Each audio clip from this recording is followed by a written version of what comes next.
ఎటువంటి నొప్పైనా సర్జరీ లేకుండా Indo British advanced pain clinic. Sir చివరిగా చెప్పండి, తెలంగాణ రాజకీయాల గురించి మనం మాట్లాడుకుంటే కవిత అరెస్ట్ తర్వాత బీఆర్ఎస్ పార్టీలో ప్రకంపనలు అసలు ఒక కుదుపు వచ్చింది, మొత్తం తరలి వెళ్ళిపోతున్నారు.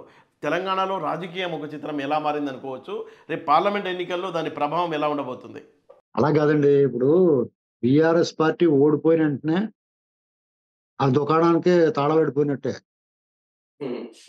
ఎందుకంటే కేసీఆర్ గారు ఎక్స్పైరీ డేట్ అయిపోయింది. ఉట్టికి ఎగరలేనమ్మ స్వర్గానికి ఎగిరినట్టుగా చేశాడు ఆయన. ఆయన తెలంగాణ ఉద్యమకారుడు అని చెప్పుకుంటాడు ఆయన. ఆయన చేసాడు, ఇంకా చాలా మంది చేసినా కానీ ఈయనకి ఆ క్రెడిట్ దక్కింది. అదృష్టం. ఆయన ఇచ్చిన హామీ దళిత ముఖ్యమంత్రిని చేస్తున్నా నాకేం ఆశ లేదన్నాడు. అది ఆ హామీ మాట తప్పినా ప్రజలు యాక్సెప్ట్ చేసి రెండోసారి గెలిపించారు. దాన్ని ఆయన తన గొప్పతనం అనుకున్నాడు. మనిషికి ఎప్పుడు అహంకారం కళ్ళు నెత్తిమీకెక్కినాయి అంటే పతనం ప్రారంభం అవుద్దండి. పైగా ఆయన చిరకాల స్నేహితుడు, తన సహచరుడు చంద్రబాబు గారిని నోటుకొచ్చినట్టు మాట్లాడాడు. ఆ ఫలితం అనిపిస్తున్నాడు ఇవాళ. పాపం, దాని పాపం అంటారు. నువ్వు చేసిన పాపం శాపమే అంటాడు అంతే. పైగా ఆయన నోడు ఎవరిని పడితే వాళ్ళని అంత మాట పడితే అంత మాట మాట్లాడాడు. అవన్నీ వాళ్ళ ఎదురు తగిలినాయి. ఆయన ప్రజల పట్ల అహంకారంతో దురహంకారం చూపించాడు. ప్రజల్లో వెగటొచ్చింది. అతని మీద విముఖత వచ్చింది. తెలంగాణ తెచ్చిన ఈయనకి ఇచ్చాం ఇన్నాళ్ళు, తెలంగాణ తెచ్చిన కాంగ్రెస్కి ఇవ్వాలనుకున్నారు. ప్రజల మైండ్ మారుతా డైనమిక్ అండి. ప్రజలు ఒక కాన్స్టెంట్ గా ఉండరు. అలాగే నీ అధికారం కూడా శాశ్వతంగా ఉండదు. అది ప్రజల అభిప్రాయం ఎలా మారుతూ ఉంటుందో నీ అధికారం కూడా చేతులు మారుతూ ఉంటుందో, కుర్చీలు దిగి ఎక్కుతూ ఉండాల. పైగా ఈయన ఒకసారి కుర్చీ దిగాడు, మళ్ళీ ఎక్కి ఛాన్స్ ఇవ్వరు. ఎందుకంటే ఈయన పార్టీకి సంస్థాగత బలం లేదు. వేరే పార్టీ నుంచి తెచ్చుకున్న నాయకుల్ని, కేడర్ని వాళ్ళంతా ఎవరింటికాళ్ళు పోతారు. పైగా అధికారం నువ్వు నేర్పావు, అధికారం వైపు ఆకర్షించావు, అదే పని ఇప్పుడు చేస్తారు. కాబట్టి మీరు ఎక్కువ మాట్లాడతాం, పైన కింద మూసు కూర్చోవలసిందే. మొత్తం గాలి చేస్తారు. ఇక ఈ అరెస్ట్ అనేటువంటిది దానికి ఇంకా దారుణంగా ఒక 6 నెలల తర్వాత వెళ్ళాలనుకున్నాడు, ఇవాళ వెళ్ళిపోతాడు.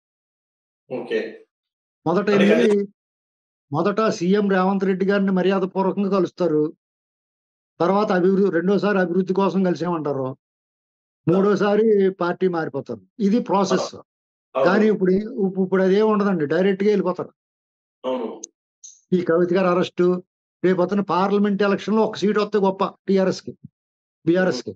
పైగా తెలంగాణ భావోద్వేగంతో, తెలంగాణ సెంటిమెంట్ తోటి మీ పార్టీ నిలబడింది. మీ ఉనికి తెలంగాణ. అటువంటి మీ పార్టీ పేరులోంచి తెలంగాణ తీసేయటంటే మీకు ఎంత అహంకారం ఉంటే తీసేస్తారు, ఎంత బలుపు ఉంటే తీసేస్తారు. కాబట్టి మీకు ప్రజల బుద్ధి చెప్పారు. అంటే ఇప్పుడు ప్రధాన పోటీ తెలంగాణలో బీజేపీ కాంగ్రెస్ మధ్య ఉండబోతుంది.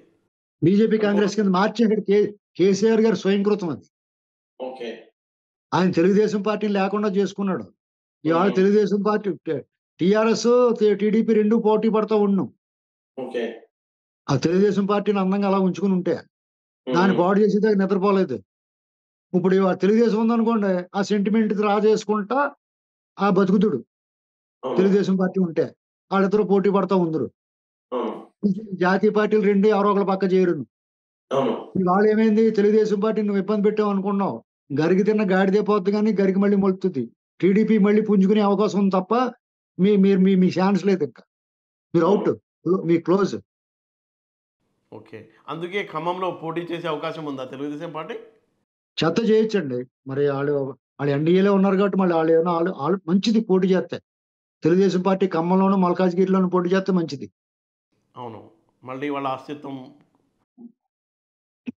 ఇక సీట్లు గెలుచుకునే అవకాశం ఉంది. అవును. బీజేపీ సీట్లు ఏమైనా పెరిగే అవకాశం ఉందా సార్ తెలంగాణలో? మొన్న 4 వచ్చాయి కదా, 4 నుంచి పెరుగుతాయా తగ్గుతాయా?